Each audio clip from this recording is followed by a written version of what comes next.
Hello everyone and welcome back to my video ဒီနေ့ video လေးထဲမှာတော့2026မှာအင်္ဂလိပ်စာတိုးတက်အောင်လုပ်မယ်လို့စဉ်းစားထားတဲ့သူတွေအတွက်ချမ်းက60ရက်ပေါင်း60အင်္ဂလိပ်စာ challenge လေးတစ်ခုကိုပြုလုပ်သွားဖို့အတွက်ပြပေးချင်တာပဲဖြစ်ပါတယ်2025နှစ်စတုန်းကလည်းအင်္ဂလိပ်စာ challenge လေးတစ်ခုလုပ်ခဲ့ပါတယ်အဲ့မှာလည်းပါဝင်ကြတဲ့သူတွေအများကြီးပဲပေါ့နော်အခုဒီ2026နှစ်စမှာလည်းကိုယ့်ရဲ့အင်္ဂလိပ်စာကိုတိုးတက်အောင်လုပ်သွားဖို့အတွက်ရက်ပေါင်း60 challenge လေးပြုလုပ်သွားပါမယ်အဲ့တော့ပါဝင်ခြင်းတဲ့လူတွေက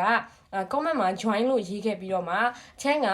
လောက်ရမယ့်နီးလန်းနေနဲ့အချက်လက်တွေကိုဒီ video လေးထဲမှာပြပြသွားပါမယ်ရက်ပေါင်း60ကိုရေးခဲ့လိုက်တဲ့ comment ရေးတဲ့နေ့ကနေစပြီးရက်ပေါင်း60ပြည့်နေ့မှာ DONE dance ဆိုပြီးတော့ပြန်ပြီးတော့ comment လိုက်ရေးပေးလို့ရပါတယ်အားလုံးအတူတူချမ်းပြောတဲ့ဒီနီးလန်းလေးတွေနဲ့မခက်ဘူးအရင်မခက်ဘူးပြီးတော့လောဘမကြီးပဲနဲ့နေ့တိုင်းနည်းနည်းချင်းစီလှုပ်ဆောင်သွားမယ်ရက်ပေါင်း60 okay အဲ့တော့ရက်ပေါင်း60လုံးချမ်းပြောတဲ့နီးလန်းလေးနဲ့အတူတူလှုပ်ဆောင်သွားကြပါမယ်အဲ့တော့ဘာသာစကားလေ့လာတဲ့နေရာမှာလောဘကြီးပြီးတော့ငါဒီနေ့တော့1နာရီလုံးမယ်ငါဒီနေ့တော့2နာရီလုံးမယ်ဆိုပြီးတော့ကျုံးသွားလိုက်တဲ့ခါမှာအဲ့1နာရီ2နာရီဆိုတဲ့အချိန်ကအရင်များတယ်ပေါ့နော်အဲ့မှာကိုက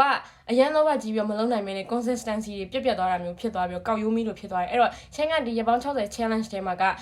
မိနစ်နည်းနည်းလေးတွေနဲ့ခွဲပြီးတော့တစ်နေ့တာကိုရပေါင်း60လုံးလုပ်သွားမှာဖြစ်ပါတယ်ဒါဆိုရင်ပထမဆုံးလုပ်ရမယ့်နံပါတ်1တစ်ချက်ကတော့အရင်လွယ်ပါတယ်ဒါကဘာလဲဆိုလို့ရှိရင်တော့ကိုက speaking တိုးတက်ဖို့ဆိုလို့ရှိရင်ကျွန်တော်အရင်ဆုံး listening input လုပ်ရပါမယ်အဲ့တော့ဒါနံပါတ်1 listening input ပါဘယ်အချိန်မှာလုပ်ရမှာလဲဆိုတော့ကျွန်တော်မနေ့အိပ်ရာထားပြီးမျက်နှာတက်သွားတိုက်မနေ့စာစားတဲ့အချိန်လေးမှာပြုလုပ်ရမှာပဲဖြစ်ပါတယ်မိနစ်20သို့မဟုတ်15မိနစ်ဝန်းကျင်ရှိတဲ့ English podcast လေးတွေကိုနားထောင်ပေးရမှာပါကိုကြိုက်နေတဲ့ English podcast ကို YouTube မှာရှာလိုက်ပါချမ်းဆိုလို့ရှိရင် mental နဲ့ပတ်သက်တဲ့ကိုယ့်ရဲ့ productivity နဲ့ပတ်သက်တဲ့ဟာလေးတွေပဲရွေးပြီးနားထောင်ဖြစ်တယ်ပေါ့နော်အဲ့တော့အဲ့ဒါနဲ့ပတ်သက်တဲ့ English podcast လို့ရိုက်ရှာလိုက်ပြီးတော့မှ15မိနစ်20စာကိုမနက်တိုင်းနားထောင်ရမှာပါဒါကနံပါတ်1တစ်ချက်ပြုလုပ်ရမယ့်ဟာပဲဖြစ်ပါတယ်နံပါတ်2တစ်ချက်ကတော့ input ပဲဖြစ်ပါတယ် pattern လေးတွေနဲ့ speaking pattern လေးလာရမှာပဲဖြစ်ပါတယ်အဲ့တော့ကိုက speaking တော့လေ့ကျင့်ခြင်းနဲ့တစ်လုံးချင်းစီပြောဖို့အရန်ခက်နေတယ်ဆိုလို့ရှိရင်ဒီလို pattern အလိုက်လေ့လာရပါမယ်တနေ့ကို pattern တစ်ခုကနေ3ခုအထိလေ့လာလို့ရပါတယ် pattern လေးတွေလေ့လာဖို့အတွက်ဒီဆရာကြီးဦးထွန်းစိန်ရဲ့အတက်မြန်အပြောမြန်စာအုပ်ကလေးကိုချမ်းရဲ့ဒီ cozy books တို့နွေးထွေးချင်းစာအုပ်ဆိုင်လေးမှာမှာယူနိုင်ပါတယ်အဲ့ pattern လေ့လာတဲ့နေရာမှာလည်းစာအုပ်ထဲမှာဘောပင်လေးနဲ့မှတ်ပြီးတော့ကိုယ့်ရဲ့ပါးစပ်ကနေလည်းထုတ်ပြောရင်းနဲ့လေ့ကျင့်လို့ရတယ်အဲ့တော့တစ်ခုကိုလည်း example အကွဲလေးတွေနဲ့လေ့လာသွားရပါမယ်အဲ့တော့ဥပမာအဖြစ်ဒီနေ့မှာ I want to plus by 1ငါဒီနေ့တခုခုလုပ်ချင်တယ်ဆိုတော့ pattern လေးလေ့လာမယ်ပြီးရင် I have to plus by 1ငါဒီနေ့တခုခုလုပ်မှဖြစ်မယ်ဆိုတော့ pattern လေးနောက်တစ်ခု I am going to plus by 1အဲ့တော့ငါတော့မယ်အဲ့တော့တနေ့အဲ့လိုမျိုး pattern စကားပြော pattern လေးတစ်ခုကနေ3ခုအထိလေ့လာပြရမှာပဲဖြစ်ပါတယ်အဲ့ဒီလေ့လာတဲ့ကြာချိန်လေးကတော့ဘယ်လောက်မှမရှိဘူးပေါ့နော်အဲ့တော့10မိနစ်ကနေ15မိနစ်ထိပဲကြာမှာပဲဖြစ်ပါတယ်စာအုပ်ထဲမှာချရေးမယ်ပြီးရင်ဥပမာလေးနဲ့ထပ်ပြီးတော့ရေးသွားမယ်ဒါကနံပါတ်2လုပ်ရမယ်နံပါတ်2လုပ်ရမယ့်အချက်ကလေးပဲဖြစ်ပါတယ်နံပါတ်3လောက်ရမယ့်အချက်ကတော့ဒီ pattern လေးလာတဲ့နံပါတ်2အချက်ပြီးသွားရင်နံပါတ်3မှာချမ်းတို့ကအဲ့ဒီ pattern လေးတွေကိုအစားထိုးပြီးတော့ဥပမာတွေနဲ့လုပ်ဖို့အတွက်ကို60 day vocabulary camp လေးတစ်ခုနဲ့အတူတူသွားပါမယ်အဲ့ဒီရက်ပေါင်း60စာ vocabulary camp လေးကတော့ GNU ရဲ့ဒီ60 day vocabulary camp မှာလေ့လာရမှာပဲဖြစ်ပါတယ်သူကတစ်နေ့ကိုနှလုံးလေ့လာရမှာဖြစ်ပြီးတော့မှပုံစံတူစကားလုံးလေးတွေစန့်ကျင်ဘက်စကားလုံးလေးတွေပြီးတော့ idiom တွေ phrase တွေပြီးတော့တခါတည်းလေ့ကျင့်ခန်းလုပ်ရမှာတွေပါပြီးတော့ဒီရက်ပေါင်း60ပြီးသွားလို့ရှိရင်စကားလုံးစုစုပေါင်း1800နဲ့2000ကြားအထိရသွားမှာပဲဖြစ်ပါတယ်အဲ့ဒီမှာကိုမသိသေးတဲ့စကားလုံးတွေလည်းအများကြီးပါတယ်ပေါ့နော်အဲ့တော့ဆွနကနံပါတ်2လို့ရမယ် pattern လေးနဲ့လေ့လာပြီးရင်ကိုလေ့လာလိုက်တဲ့ vocabulary နဲ့တွဲပြီးတော့ဥပမာရနဲ့ကိုယ့်ဘက်ကိုထပ်ပြီးတော့အစားထိုးပြီးတော့ထပ်ပြီးလေ့ကျင့်လို့ရတယ်အဲ့တော့ကိုယ့်ရဲ့ vocabulary မြင့်ဖို့အတွက်ဒီ60 day vocabulary camp မှာတခါတည်းပါဝင်ပါမယ်ဒီ60 day vocabulary camp ကိုရယူဖို့အတွက်ဒီ page ရဲ့ messenger မှာ GNU လို့ရိုက်ပို့လိုက်ပါတင်တန်းကြီးကလည်းတောင်းကနန်းလေးပဲရှိတဲ့အတွက်အရန်ကိုမှတန်ပါတယ်နောက်ထပ်လုပ်ရမယ့်တစ်ချက်ကဘာလဲဆိုလို့ရှိရင်တော့ချမ်းတို့ကတနေ့တာမှာ10မိနစ်စာကိုပြောချင်တဲ့အကြောင်းအရာလေးကိုပြောပြီးတော့ record လုပ်ထားရမှာပဲဖြစ်ပါတယ်ဥပမာဒီနေ့ငါစားချင်တဲ့ဟင်းလေးအကြောင်းပြောမလားသို့မဟုတ်ဒီနေ့တော့ငါအမေအကြောင်းပြောမယ်10မိနစ်စာပဲအဲ့တော့အဲ့10မိနစ်စာကိုတနေ့ကုန်ကိုအားနေတဲ့အချိန်လေးမှာတွေးပြီးတော့လည်းပြောပြီးလေ့ကျင့်နေလို့ရတယ်သို့မဟုတ်10မိနစ်ပဲပေးပြီးတော့ရအောင်လေ့ကျင့်လိုက်ပြီးတော့တခါတည်း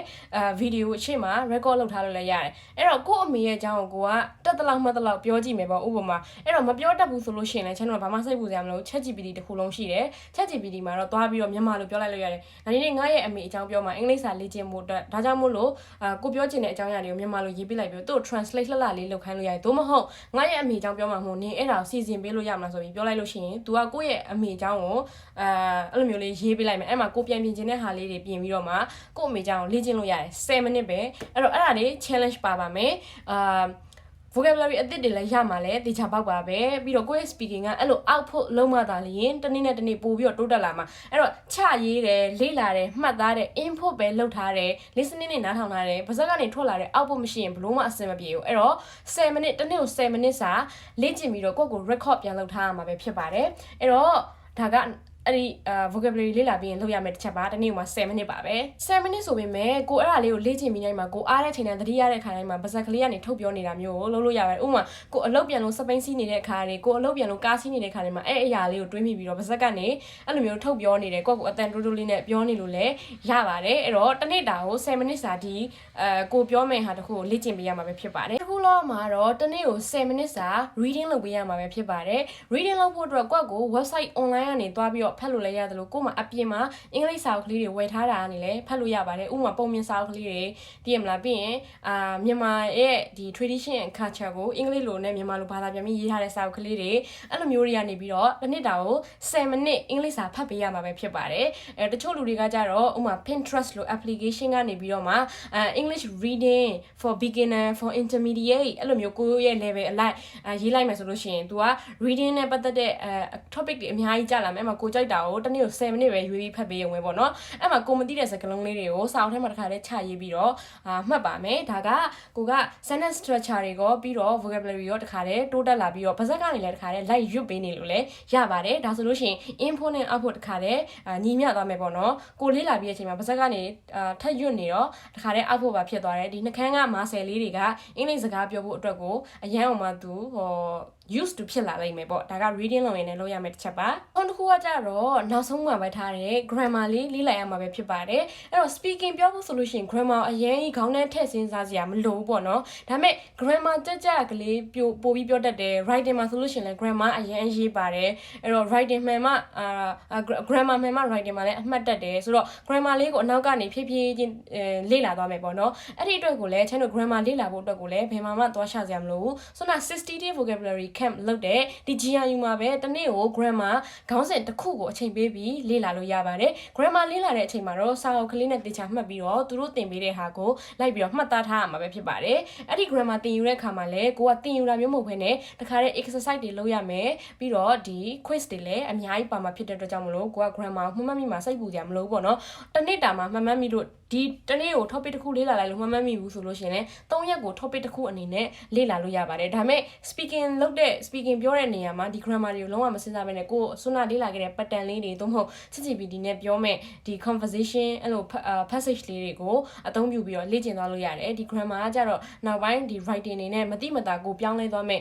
speaking အဲ့လိုမျိုးလေးအတွက်ပဲလေ့လာရမှာပဲဖြစ်ပါတယ် grammar အတွက်ကြတော့သူက grammar in use fit edition စာအုပ်ကိုအသုံးပြုပြီးတော့သင်ကြားပေးထားတာဖြစ်ပြီးတော့မှ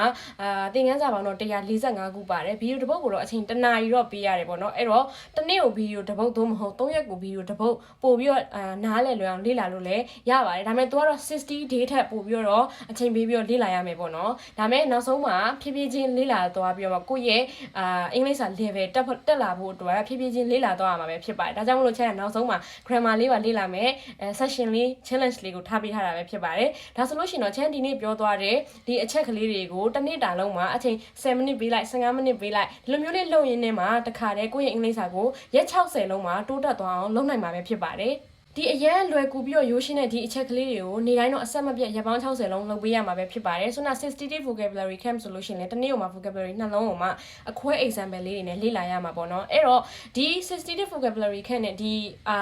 grammar လေ့လာရမယ့်ဟာကြတော့ तू ကအချိန်မရွေးနေရမရွေးဖုန်းလေးနဲ့ तू က website သို့မဟုတ် Telegram group ကနေလေ့လာလို့ရတယ်သူရဲ့ဒီ page လေးမှာ vocabulary အတွက်ရော grammar အတွက်ရောတစ်ခါတည်းတွဲယူလိုက်မယ်ဆိုလို့ရှိရင်တော့ package လေးကတစ်ခုချင်းယူတာထက်ကိုပို့ပြီးတော့ဈေးရသက်သာသွားပါတယ်ဈေးကတော့တောင်းကနေပဲရှိတာဖြစ်တဲ့ကြောင့်မလို့ဒီ60 day challenge မှာပါဝင်မှုအတွက်အရင်အောင်မှတင်တော်ပါတယ်အချမ်းပြောတဲ့အချက်ကလေးတွေကကြတော့မနက်ပိုင်းမျက်နှာတစ်သွားတိုင်ရင်းနဲ့အင်္ဂလိပ်စာနားထောင်မယ်ဒါမှမဟုတ်ကိုအားတဲ့နောက်တစ်ခုကိုအားတဲ့အချိန်လေးမှာဆောင်းထဲမှာပတ်တန်လေးချရေးမယ်တနေ့ကိုပတ်တန်တစ်ခုကနေ3ခုထိပဲပြီးတော့ reading လုပ်တာကလည်းကိုအားတဲ့ကားစီးတဲ့အချိန်လေးသိရမလားအလုပ်နာတဲ့အချိန်လေးမှာ reading လုပ်နေလို့ရတယ်ပါဇက်ကနေထုတ်ပြောမယ့်ဟာလေးကြတော့အိမ်ပြန်ရောက်တဲ့အချိန်လေးမှာပဲဖြစ်ဖြစ်ကိုအချိန်မှာအားနေတဲ့အိမ်မှာအချိန်လေးမှာပဲဖြစ်ဖြစ်အဲ့လိုမျိုးလေ့ကျင့်ရမှာဖြစ်ပါတယ်လေ့ကျင့်ပြီးရင်ပါဇက်ကနေဗီဒီယိုလေးရိုက်ပေးထားမှာပဲဖြစ်ပါတယ်